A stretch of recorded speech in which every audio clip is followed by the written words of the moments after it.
Hello, everybody. I would like to talk about trauma and resuscitation in space. I'm Lydia Johnson. I'm an emergency medicine, anesthesiology, and intensive medicine physician in Minden, in Germany, at the Ruhr University of Bochum. I've been working in aerospace medicine for over a decade, and today I'm super honored to stay in front of you and to be able to deliver this lecture. So, at first glance, this might sound like a niche topic, something exotic or far removed from everyday clinical practice, but it somehow forces us to confront some of the most fundamental questions in emergency medicine. What matters when resources are limited? Physiology is altered and escalation is not guaranteed. As you know, astronauts are among the healthiest people we will ever treat, yet emergencies still occur. When they do, they unfold in an environment where gravity is absent and all the physiology that we have learned in uni is reserved or reduced, and many of the assumptions we rely on the terrestrial resuscitation quietly break down. So, this lecture is not about rare pathologies. It's not about science fiction. It's about applying core emergency medicine principles like hemorrhage control, airway management, circulation, decision making under uncertainty in a setting that removes excess margin. So, if you understand at the end of this lecture trauma and resuscitation and how they work in space, you will understand emergency more deeply everywhere else. So, that's a perspective I would like you to take today. Not only that, we have also a couple of learning objectives. I'd like you to be able to identify mission-threatening emergencies by risk and severity, adapt hemorrhage control and resuscitation to microgravity constraints, and also choose microgravity CPR techniques based on evidence and feasibility.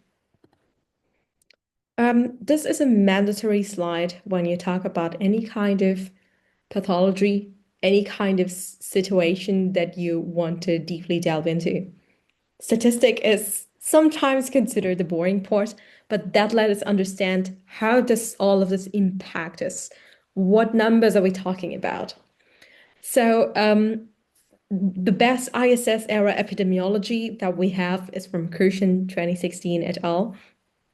And it report around 3.4 events of ISS in-flight symptoms every flight year, so 3 to 4. And among them, the most reported are skin rashes, so dermatological, and the second most common being upper respiratory symptoms. And we have to, first of all, be able to make a distinction between high frequency but low acuity and low frequency with but high acuity symptoms. On the left side, you can see dermatologic, musculoskeletal, with that also minor traumas are included, headache, ENT, and URI symptoms, as well as gastrointestinal. On the right side, which is the side that we are going to be able to or will try to focus on today, we have major trauma, hemorrhage, cardiac arrest, and decompression illness. Even if severe trauma is uncommon, its consequences are amplified when you have no operation room, no blood bank, and very limited personnel, or even better said, very limited personnel with pre-existing medical knowledge. This is exactly the frame that a colleague, Pantalone and colleagues, used in discussing hemorrhagic shock planning for exploration missions. I will talk about it soon later. Before we dive into resuscitation, hemorrhage, bleeding, and everything, I would like you to be able to understand everything that's written on the slide, because this is the backbone about what we're going to talk about. And if you understand this, everything else is going to be super easy. Let's start from the first principles, because everything that follows builds on a single physical change. So the initiating event in microgravity is the loss of hydrostatic gradient. So on Earth, gravity creates a vertical pressure difference of roughly 20 to 25 millimeters of mercury between the heart and the lower extremities. That gradient is responsible, as you know, for venous pooling in the legs and for many of the reflexes we take for granted in the cardiovascular physiology. In microgravity, this gradient disappears almost immediately. As a result, we have the venous blood that would normally pool in the lower extremities redistribute centrally. So the thoracic and cerebral venous pressures increase, and within hours, astronauts develop facial fullness, nasal congestion, and visible reduction in leg volume. And this can obviously be linked back to what I said earlier on what are the most common symptoms that they actually experience. And about the visible reduction in leg volume, you have all heard about NVP or other countermeasures for the fluid distribution, which is altered. I would like you to keep one thing in mind, and that is that it's not edema in the pathological sense of it. There is no inflammatory capillary leak. There is a redistribution of intravascular volume driven purely by physics. Clinically, this is a super important difference because the body initially interprets the central volume shift as a true volume overload. So the baroreceptors sense an increased central filling and respond exactly as they would in Earth. So in a hypervolemic state, even though the total body water has not increased at all in the astronauts in question. So this brings us to the second step, which is the neurohormonal response.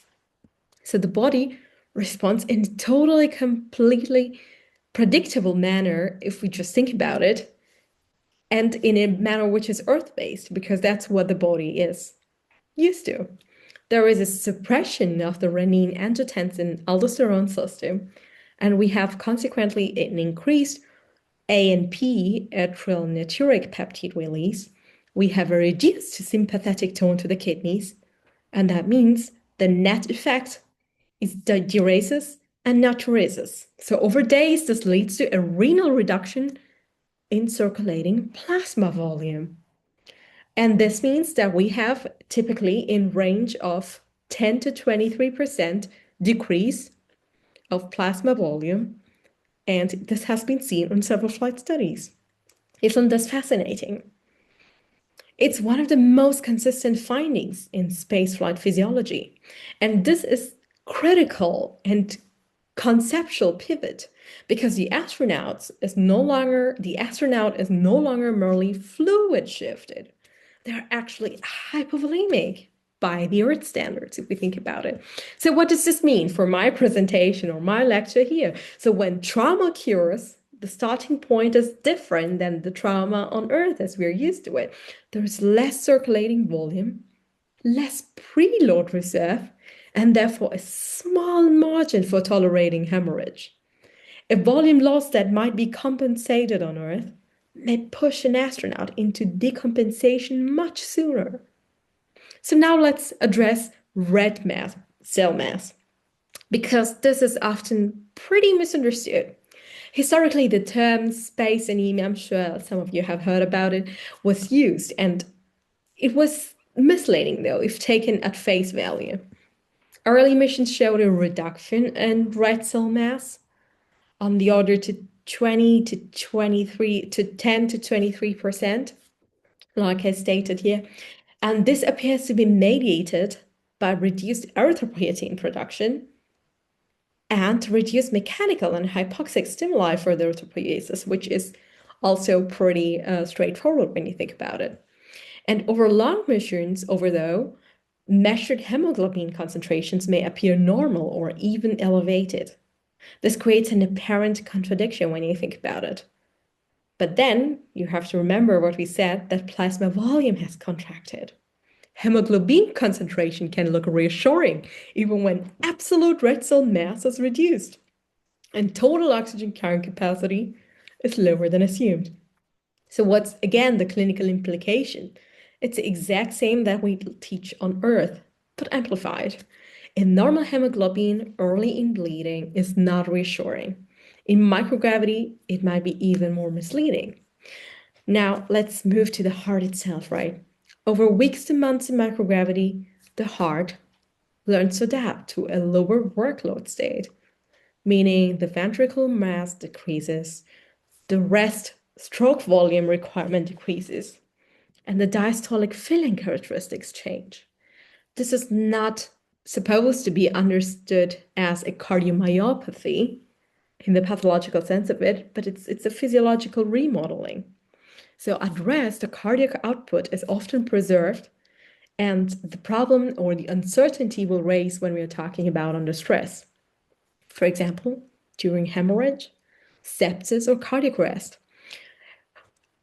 It might lead the heart, when you think about it, to a less contractile reserve, and the ability to rapidly augment output may be altered. So it's easy. What I'm trying to communicate to you is that in trauma or shock, you cannot assume the same preload, afterload, or contractility relationships that you're used to. You must treat the response to intervention, not your assumptions about physiology. Next, we need to talk about the autonomic control and baroflex control. I don't know if you can see my mouth. Um, yeah, because this is where many clinicians get misled, actually. Multiple studies summarized in the review that I cited here down, Pantalone et al., suggest that altered baroflex sensitivity and changes in sympathomimetic vasomotor control and modified chronotropic responses to hypertension exist in microgravity. So what does that mean? That means that central volume loading alters cardiopulmonary receptor set points, and the chronic unloading of the lower body resets reflex control loops.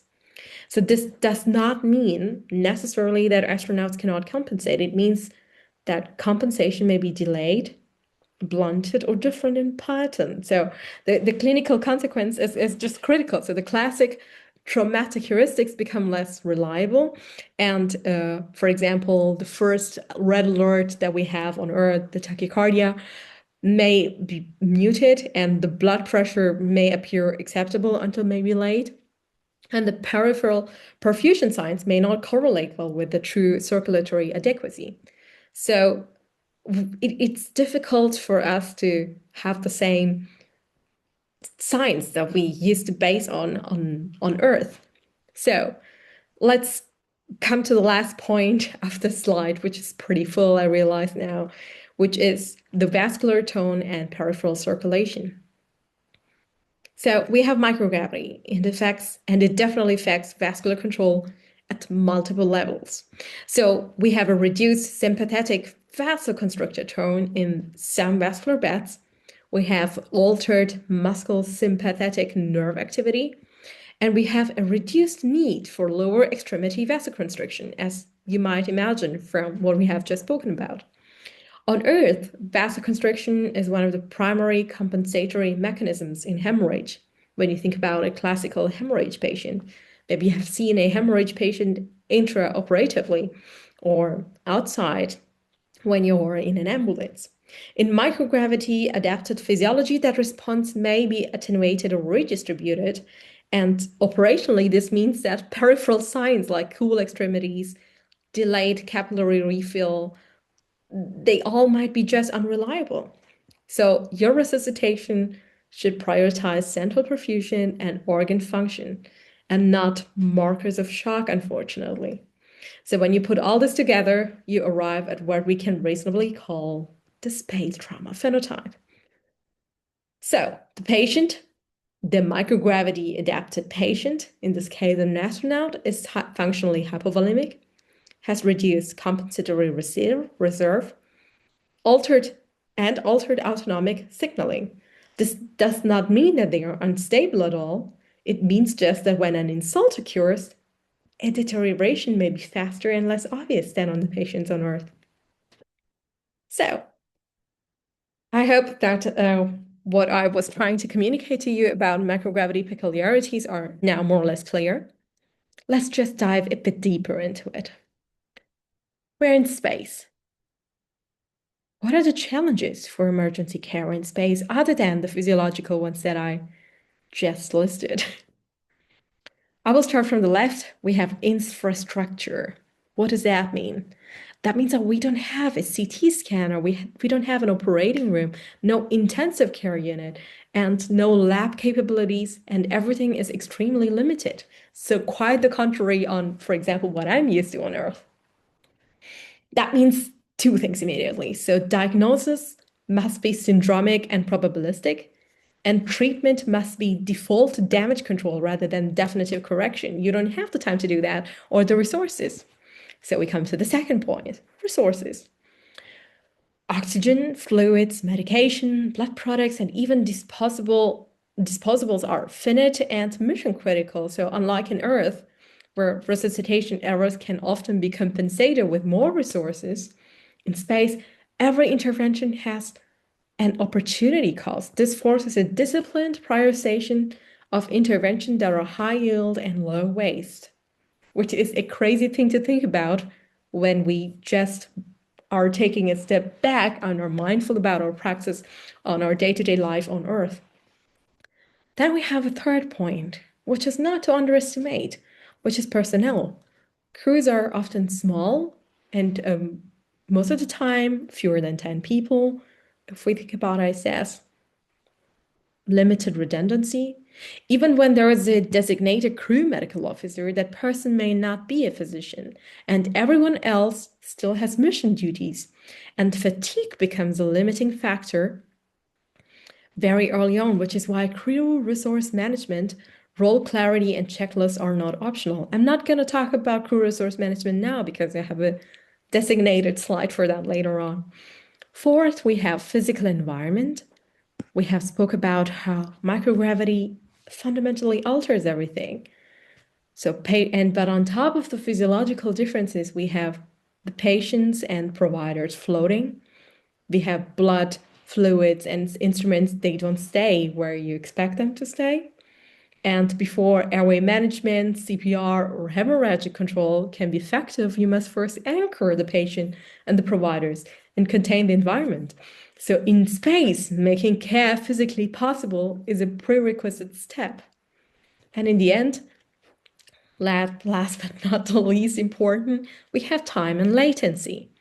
So on the ISS, communication with Earth is often near real time and allowing special consultations, but we have to also take in consideration the planned deep space missions, like communication delays can reach tens to minutes. So at that point, real-time guidance is no longer reliable, and medical care must be sort of autonomous, supported by sort of trainings that are pre-existing protocols and decision thresholds, which have to be defined in advance. And here you have like the question of what are on top the other considerations. We have also supply issues and the radiation exposure, limited evacuation options, and on top also isolation and physiological stress. What is that we actually have? We spoke about what we don't have or the problematics. We have a crew medical resourcer on board, for example, of the ISS. We have a convenience medical kit containing common over-the-counter medications, and we have additional tech kits containing oral, topical, injectable, and emergency medications. And as I mentioned earlier, a ground-based flight surgeon. So now you have all the basic information that I need you to have.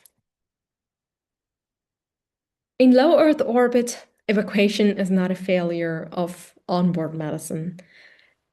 It is a deliberate clinical intervention, and that we have seen not that far ago. This is a picture that I took from the evacuation of January 2026, so this month, from the ISS. So what happened? A crew member developed a medical issue that could not be fully evacuated or managed on orbit, fully evaluated or managed on the orbit. So NASA chose an early return while the individual was stable allowing access to Earth-based diagnostic and care. So from an emergency standpoint, this is textbook risk management when you think about it. You have to act early before physiological collapse when options are still available. So crucially, evacuation decisions must be made under uncertainty. You do not wait for definitive diagnosis. You have to project the trajectory.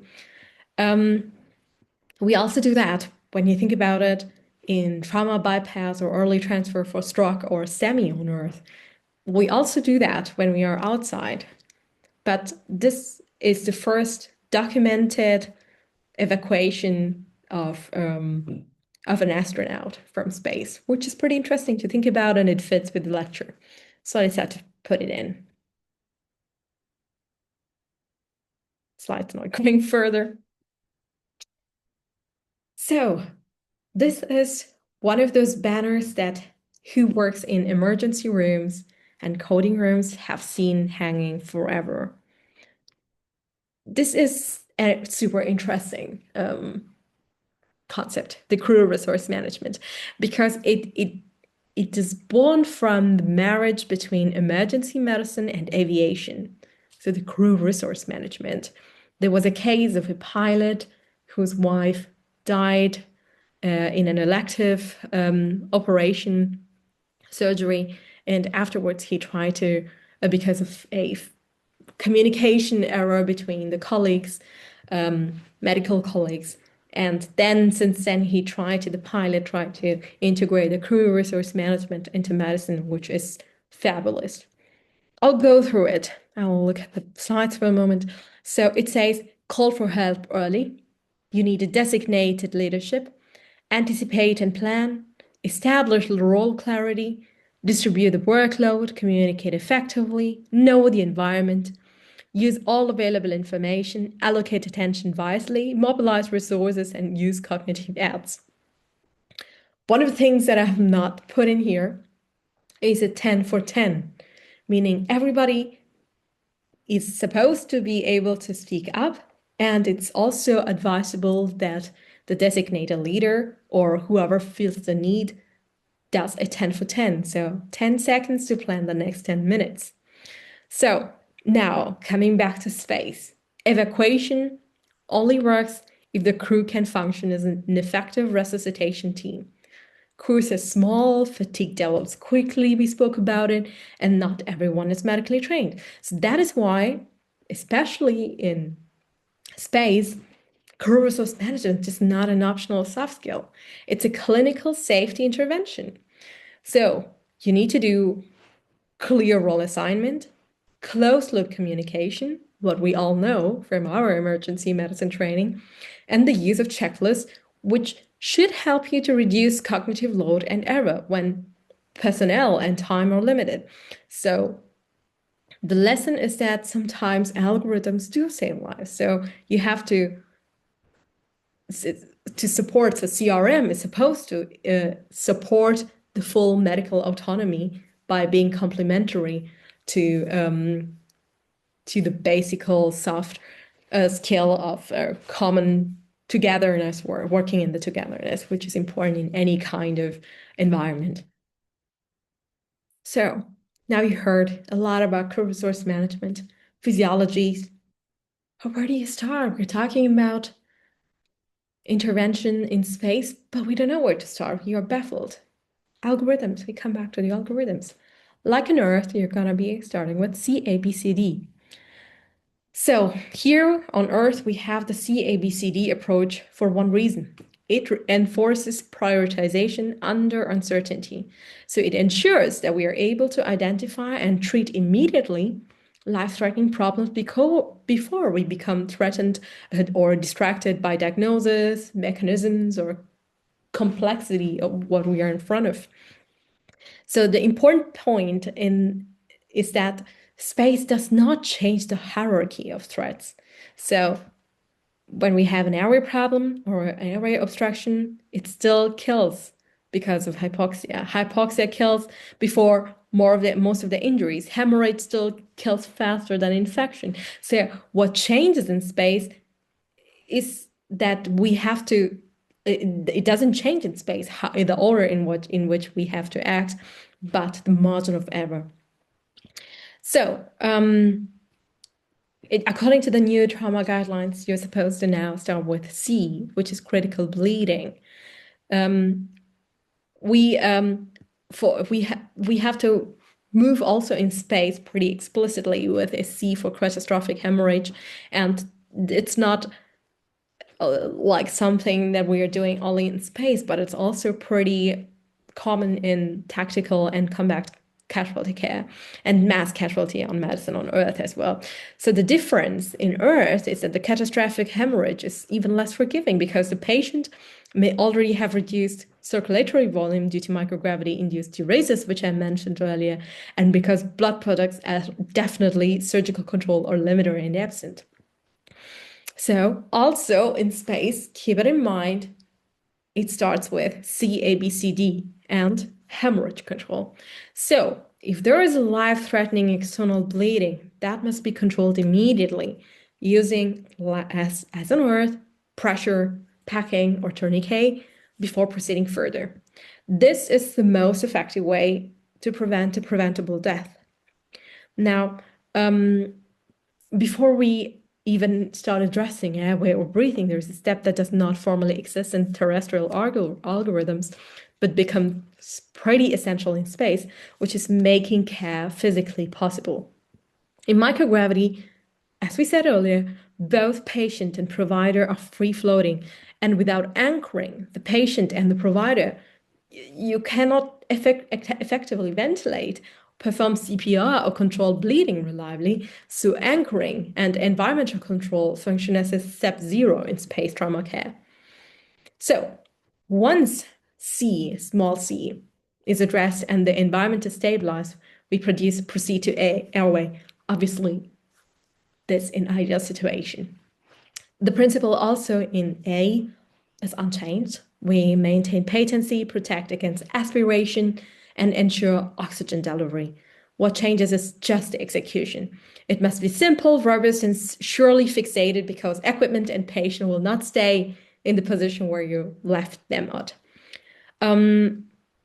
Next is also breathing, B for breathing. Again, here, the physiology is the same, but diagnostics or shortcuts change. You don't have anything like a stethoscope to hear. It might be loud. You might not have the adequate knowledge to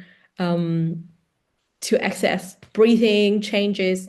What you have is a lung ultrasound, which becomes your primary tool for identifying pneumothorax or hemotothorax.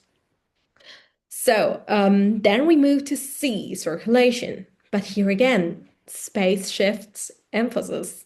So we spoke about blood volume being reduced in microgravity. We have compensatory responses that are reduced or altered, and classical vital signs may not even reflect the true severity of hypovolemia early. So this means assessments are not supposed to focus on trends, mental status, perfusion, response to intervention, rather than isolated blood pressure or heart rate values. So when on Earth we think tachycardia, hypotension are the first thing, you have to count on other signs. Then we have disability, follows the same logic on Earth, and here, and then we have exposure, which is also pretty important. Okay. Is CPR feasible in space? Is effective CPR actually feasible? So let's try to understand what is mechanically different. We don't have a body weight, counterforce requirement, and fatigue as a limiting factor. So on Earth, high-quality chest compression rely heavily on body weight and gravity of the provider of the CPR. So the rescuer uses the mass to generate downward force. In microgravity, that entire mechanism disappears.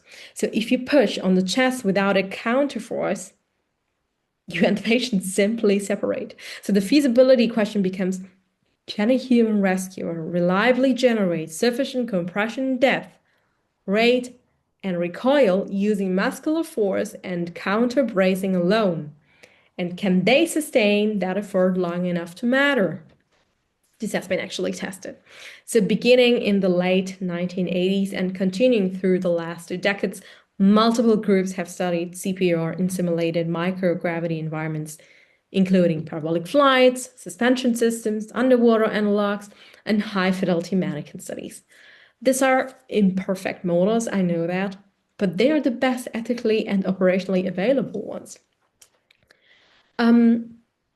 What we saw across the findings of the studies are that it is feasible. So yes, effective CPR is feasible in microgravity, but it is somehow technique dependent, geometry dependent, and fatigue limited. So when an appropriate counterforce is established, either by bracing against the structure, restraining the patient, or using specific body positioning, rescuers can achieve compression depths and rates that might or meet guideline targets, at least initially. However, we have three critical caveats. First, feasibility is not universal, meaning not every technique works in every environment. Methods that perform well in one cabin geometry may be impossible in another. This immediately rules out the idea of a single best technique if you were to ask me which is the best. And second, feasibility is time limited by fatigue. So in microgravity, and this has been shown by one of the latest study by Menon et al. In the Dragon capsule, compressions rely almost entirely on large muscle groups of the arms, shoulders, and core, as you know. And studies are showing that the rescue fatigue develops earlier than in terrestrial CPR. Already in terrestrial CPR, we have a recommendation that rescuers are supposed to change every 2 minutes of compression. And despite of those 2 minutes, it is pretty exhausting if you try to reanimate somebody. And that is also despite of the adrenaline rush that you have in trying to save somebody. And the compression in space quality degrades more rapidly than on Earth. And the third problem is that the feasibility depends on the preparation. So high quality CPR requires anchoring of both patient and rescuer. So without anchoring, compressions are inconsistent, unsafe, and quickly ineffective. This means that making CPR feasible is not a motor task, it's a logistical and team task, as I was mentioning earlier. Perfect. So this is one of the studies from 2020 that we have done on CPR during spaceflight, which was a guideline from the German Society of Aerospace Medicine and ASAM. And a couple of pictures I have brought with me today so that you can have an understanding of how it is supposed to look. We have here a retrocemental CPR method where you encircle your patient with your legs, as you can see, and then compress. Then you have handstand method, where the patient is already onto a restraining platform, and then you do the handstand method. As you can imagine, this is also highly limited from the anthropometrics of the patient, from the rescuer. Then we have the straddle position of the restrained CPR method. So basically what we do on Earth, but just both of the rescuer and the patient being anchored. Then we have the restrained CPR in the standard position. Then we have the reverse bear hug method, and this is in free floating. Perfect. And a lot of my research and the group that I'm working with has to deal a lot with CPR, resuscitation, and chain of survival, as a matter of fact. Now we come to the next point, which is airway management. And once we accept the fact that CPR in space is conditionally feasible, the next question, which is unavoidable, is that can we manage the airway in a way that supports resuscitation rather than undermines it? It's already airway management is still a highly discussed hot topic on terrestrial resuscitation. So it's a bit of a tricky slide. We almost always think about which device to take, which blade, which tube. it is all difficult, and it's the airway management becomes a systems and interruption problem and not a laryngoscopy problem. So what happens is that the goal of airway management does not change in space. What we want is to ensure oxygenation, allow effective ventilation, protect the airway when necessary, so in case of an aspiration. And what changes is the cost of failure. So every airway attempt has secondary effects. It consumes personnel, interrupts compression like on Earth, it destabilizes the physical environment, and it increases the cognitive load. So the guiding question is not, can I intubate? It is rather, will this airway intervention improve oxygen delivery without degrading the rest of the resuscitation? So also airway starts with feasibility. And here again, you have to go back to the step zero. The patient has to be anchored, or should be anchored. The airway operator must be anchored. Equipment must be secured and organized. A floating patient and a floating operator turn a simple task into a source of chaos, especially if you're not somehow trained in airway management. So what is important is to minimize chest interruptions and chest compressions like on Earth. And we have to try to give adequate oxygenation with the simplest effective method. On Earth, it often means delaying advanced airway placement in favor of back mask ventilation or supraglottic airway devices like larynx tubes, larynx mask, or Nigel during early CPR. Here you have to think about what resources you have, and you should always go with the simplest airway, and a larynx mask seems to be adequate for that. According to the new ERC guidelines, an IGEL is supposed to be the best airway management if you decide for a supraglottic airway devices.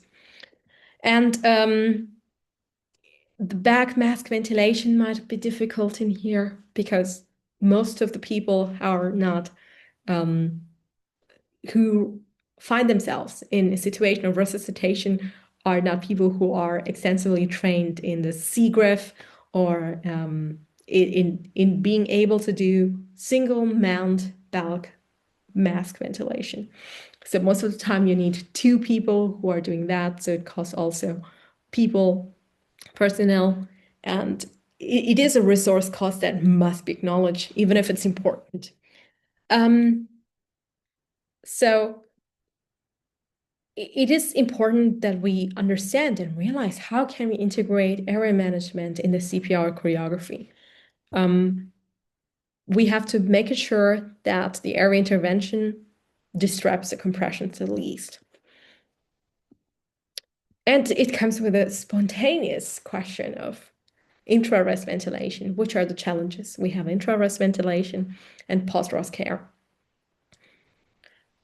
To just put everything into perspective, overall survival in 30 days of out-of-hospital cardiac arrest on Earth is around 6.42% in high-income countries. So you're in Portugal, I'm in Germany, and our chance to survive in overall 30 days after ROSC in OHCA is around 6.42% almost, which is incredibly low when you think about it. On board of a spacecraft, we have so many other challenges. Ventilation is a major limiting factor for resuscitation. There's no ICU ventilator. A support relies on back valve systems or simple transport type ventilators with limited modes or limited monitoring. And we don't have blood gas analysis and probably also not a ventilator, real ventilator, a medevac transport or anything similar.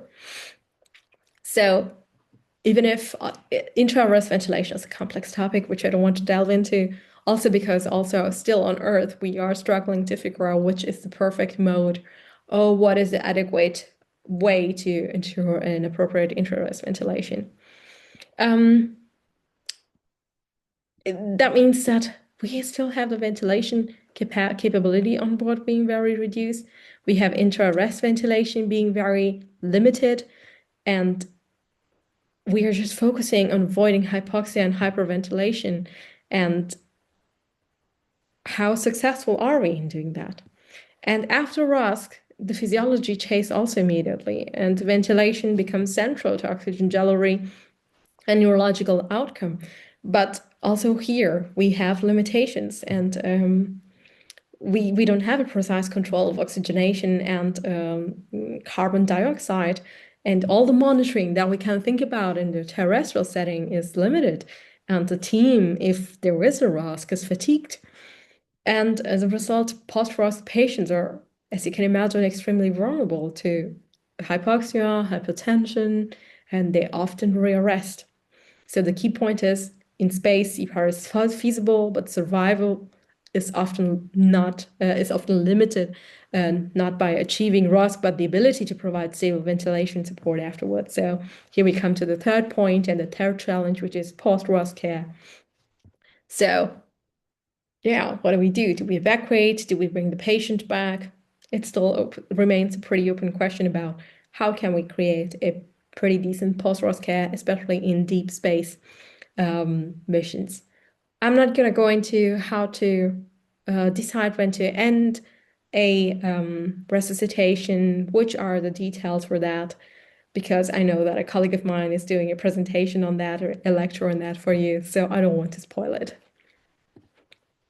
Coming back to possible causes of arrest, astronauts, as I said in the beginning, are among the most medically selected occupational group. We have pre-flight screening, which excludes individuals with clinically relevant or significant cardiovascular diseases, chronic lung disease, metabolic disorders, or other conditions that account for a large proportion of emergencies on Earth. So this is reinforced by also ongoing medical surveillance through training and flight. So the consequences of the selection or this highly selected collective is that primary medical catastrophes such as spontaneous myocardial infarction, decompensated chronic diseases are pretty unlikely during spaceflight. That does not mean absolutely that serious emergency do not occur. It just means that the etiology is going to be different. So when critical illness develops in space, it's more often secondary, arising from an injury or an environmental exposure or infection, rather than from an intrinsic disease, the way that we might all know from Earth. So we have to then be able to identify the most dangerous trajectories, which is also shared on Earth, but amplified on Earth, shared on Earth, but amplified in space, which are hemorrhage, hypoxia, ventilatory failure, and obstructive causes like a pneumothorax or a tamponade, or a decompression sickness-related gas effects. And obviously, there is also sepsis. And why space magnifies their impact. We have a reduced physiological reserve. We spoke about it in the physiology slide. Limited diagnosis and monitoring, a limited ability to escalate care, and high cost of delayed recognition. So we have to make sure that we are able to detect the reversible causes pretty early on, or to prevent the causes of irreversible deterioration. And now we come to the next slide or the next topic, which is trauma. And also here, I'd like to start with epidemiology. To date, no major traumatic hemorrhage has been documented during spaceflight. So this fact is important and should not be obscured. However, the absence of prior events do not equate to absence of risk, as you can imagine, particularly when mission architecture is changing and constantly developing as our current models of space exploration are. So trauma risk is kind of space phase dependent. The highest risk periods are dynamic mission phases like launching and landing, docking and undocking, and extravehicular activities. So what is in common? We have a relative motion, mechanical systems, and pressure differential. They are all playing their roles in this, making this phase is pretty high risk. During this phase, the mechanisms of injury are familiar to emergency medicine, as you can imagine, like blunt trauma, crush injury, penetrating injury, and combined mechanical and environmental insults. The key planning principle is this: as missions extended beyond Leo, we have to think about the consequences, which replace probability as the dominant variable. So when evacuation is delayed by days or months, even a rare traumatic event becomes mission critical. This is the rationale for which I'm focusing on trauma and hemorrhage despite their low observed incidence. So low incidence doesn't mean low consequence, and exploration missions remove rapid evacuation option. Perfect. Why is hemorrhage central in space trauma planning? We have a preventable trauma death, so it's a high mortality rate on Earth.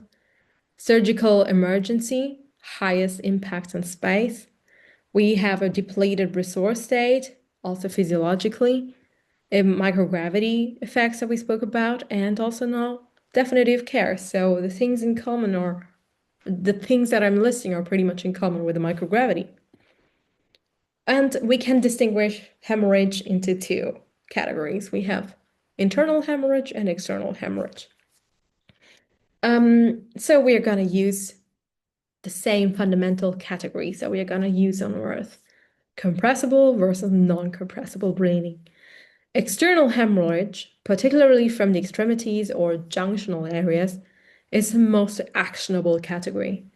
These injuries are amenable to direct pressure, wound packing, and tourniquet use.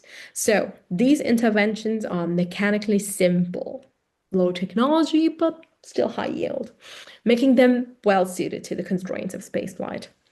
On the right side, we have internal hemorrhage. They represent a very different challenge because we have bleeding from thorax, abdominal, or pelvic cavities, which is difficult to diagnose without advanced imaging and difficult to control without surgical intervention. So in microgravity, even basic maneuvers are complicated by patient positioning and fluid containment, as I repeatedly told you. And the operational consequence is that external hemorrhage offers, or the control of the external hemorrhage offers the greatest return on training and preparation, while internal hemorrhage management relies heavily on early recognition, physiological trending, and ultrasound where available, and difficult decisions needs to be taken in case of internal hemorrhage about escalation or mission modification. So this is a nice slide. As discussed earlier, astronauts experience a measurable reduction in circulating volume. As I said earlier, it's around 10 to 23%, which is a direct consequence of microgravity-induced fluid redistribution, and diuresis. This means that relative to an Earth-based patient, an astronaut begins with less intraversal reserve before any injury occurs. I'm repeating it so that this notion is very close to home for you. On top of all of this, we have to also think about the alterations in autonomic regulation and baroflex responsiveness. So what does it practically imply for us? Is that hemorrhagic shock may evolve actually differently than how we know. So decompensation may occur earlier in the course of blood loss, while traditional markers such as hypertension and tachycardia may appear later than expected. So this creates a very narrow therapeutic window. When compensation fails, progression to collapse may be rapid, way more rapid than we think. And particularly in an environment where definitive hemorrhage control and advanced monitoring are unavailable, this is crucial. So we have a pre-depleted physiological baseline. The key point is not that the shock physiology is exotic in space, but that it occurs at a pre-depleted phase, right? And this pre-depleted physiological baseline is a less forgiving baseline. So the first priority is always hemorrhage control. So we come to the second phase. Stop the bleeding. On Earth, we can sometimes compensate with fluids while preparing for surgery and try to wait for the transfusion. Fluids without bleeding control, let's say, worsen dilutional coagulopathy and consume limited resources. So you have to think that it may only provide a transient benefit. So it is important that we go to damage-controlled resuscitation philosophy for spaceflight. So the objective is not to restore normal vital signals, but to prevent further deterioration. So we have to control the bleeding, maintain adequate oxygen delivery, and avoid interventions that create additional physiological depth. So there we are, the immediate hemorrhage control. Then we have to stabilize physiology. So it is important that we do a straightforward decision making and decide when we want to escalate. And we have to also think that we have only low resource interventions. And important is that we don't dilute and do a iatrogenic harm to the patient. We should always keep on reassessing the patient. So go again through CABCDE. So trend physiology, and we have to also define the thresholds. And we have to also then think about how to proceed once you have controlled the shock or the hemorrhagic shock, controlled in the broader sense of it. Probably it's time for an evacuation. So think about all these kind of things, and that is also a lot of load, the cognitive load on your crew. So how can we understand if we have a hemorrhagic shock, or we have a tension pneumothorax, or a hemothorax? Well, ultrasound. In trauma on Earth, when you think about a shock room, imaging is pretty parallel process. You have CT labs and everything happening pretty much together. But in space, these resources are absent, as we already said. So we don't have a radiography, we don't have CT in flights, we don't have much labs. So what we have is ultrasound, and that becomes the best friend of an emergency physician. And why is it pretty convenient to have an ultrasound, and why is it becoming even more and more a gold standard? It's pretty portable, it's multi-purpose. You can go through lungs, abdomen, soft tissues, vessels, and it has been validated and on ISS, and it's pretty straightforward in acquiring useful images with guidance. Obviously, it's highly operator dependent, you all know that, but still, with a bit of technique and training, it might be able to be validated. NASA has already done that, and they were able to acquire high image quality and diagnose with it later on, let's say. So the next slide focuses on space fast. When you are in a situation of resource limitedness, as we are talking about, you want a ultrasound protocol which is minimal, fast, and very much tied to decision. So the sequence here is like I reported it to be not encyclopedic on purpose, because the answer is there a reversible cause of collapse? And we need to figure it out as quick as possible. So I recommend this phase fast approach that prioritizes the lungs fast in an unstable patient, because pneumothorax is both lethal and rapidly treatable if identified earlier. And the thoracic ultrasound for pneumothorax and hemotothorax has been already examined under microgravity conditions, and NASA has specifically investigated thoracic ultrasound approach where radiography is available. So one microgravity specific nuance reported in this literature is that intrapleural fluid can redistribute, altering with acoustic windows or altering which acoustic windows are most informative compared to terrestrial scanning. So lungs are the first parts to go through. Then we go a quick cardiac view. identifying growths, pump failure, or pericardial fluids. Then we go to the abdomen, and we do this abdominal sweep for free fluid supports, supporting hemorrhage risk stratification. And then we go to the fact that we need a procedural guidance. Yes, then you go with procedural guidance and telemedicine. No, then it's end. So again, think about starting with the lungs. Now we will try to figure out how to take care of the external hemorrhage control, and the next slide is going to be how to take care of the internal hemorrhage control.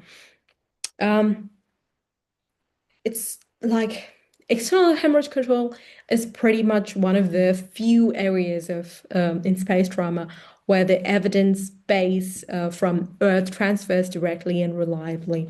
So on Earth, when you think about it, uncontrolled hemorrhage is the leading cause of preventable death after trauma. Hemorrhage has also the highest impact on surgical emergencies for space exploration missions. Not because it's really common, but because it's rapidly lethal and consumes a lot of physiological and mission resources. So the intervention is pretty important, but on the other hand, also rudimental. What the evidence says is that we should apply direct pressure, we should do wound packing, and we should use a tourniquet used for compressible hemorrhage. These techniques are obviously pretty effective because they rely on basic principles rather than advanced technology that we don't have. And all of this, like direct pressure, wound packing, and tourniquet, have strong terrestrial evidence based on cross-civilian, military, and austere settings. What changes in space is not what we do in this case, but how we can reliably do that. Also, in this case, we need a creation of counterforce. We need to anchor the patient most of the time, and as well as a provider. And we need to apply sustained pressure and effective packing because they are mechanically difficult elsewise. In addition, blood is not pool. It disperses, so it makes a containment. It's important to have a containment before it becomes a safety and operational hazard. So this is a simple, durable, and immediately effective control of the external hemorrhage. So it also falls under the category of a simplicity. So think about external hemorrhage control as a greatest return, as something with the greatest return on investment for trauma preparedness in space, because it is the intervention which is most likely to prevent progression to shock and arrest, and the least likely to generate secondary problems. So if bleeding is non-compressible, options become very limited quickly. So let's move to the internal hemorrhage control. Once that you have external hemorrhage addressed, we are left with what is the most challenging category of trauma in space, which is internal non-compressible bleeding. This includes hemorrhage from thoracic, abdominal, retroperitoneal, and pelvic sources. And on Earth, these injuries trigger rapid escalation to imaging, interventional radiology, or surgery. In space, as we already said, these options are not available. So that's why it is a high risk, low salvage scenario for us. And the danger is not only the simple bleeding, but the absence of definitive control combined with reduced physiological reserve and finite resources. So diagnosis also here, as I said already, cannot rely on single vital sign. And as we discussed earlier, compensatory mechanisms may be altered, and classic markers as hypertension and tachycardia also may appear late. So recognition is a challenge for us, and we have a difference with external hemorrhage and how it is presenting, and it is critical because we don't have anything else rather than probably evacuation. Also here, as I said before, ultrasound plays a crazy important role because at least you're able to have a good detention in time. Then we go to the last session of our lecture, which is pneumothorax and obstructive deterioration. Pneumothorax deserves explicit mention because it represents one of the few rapidly reversible internal causes of deterioration in space. As you can imagine, the underlying physiology is unchanged from Earth. If pneumothorax becomes life-threatening when it produces obstructive shock, impairing venous return and reducing cardiac output, both which are already pretty much impaired in space. So, in the context of spaceflight, the physiology is this physiology of impaired venous return and reduced cardiac output is particularly dangerous because circulating volume and cardiovascular reserve is already reduced. So the risk is also context dependent. Pneumothorax is most relevant after trauma, during EVA, or during pressure transitions. Importantly, when you think about positive pressure ventilation, which may be required during resuscitation, and if you have a ventilator to be able to do that, can also exacerbate obstruction and precipitate collapse. So also here it is related with early diagnosis and or early recognition. And you can do it with lung ultrasound, which is the most useful tool available in space flight contexts. And it also allows us to identify an absence of identify the absence of lung sliding or other sonographic signs consistent with pneumothorax. As with hemorrhage, ultrasound does not solve the problem. It just reduces uncertainty enough to justify the action of an evacuation, for example, or to decompress. The key management is as similar to the Earth. Pneumothorax is treated as a time-critical physiology-driven diagnosis, and when early decompression is effectuated, is done, it may prevent progression to rest. So also here, act quickly. Treatment is definitely prioritized over diagnostic certainty. So with that, we come to the end of the lecture. As always, I spoke too fast, I think, and without many pauses. I hope you all were able to follow me. We have a couple of take-home messages.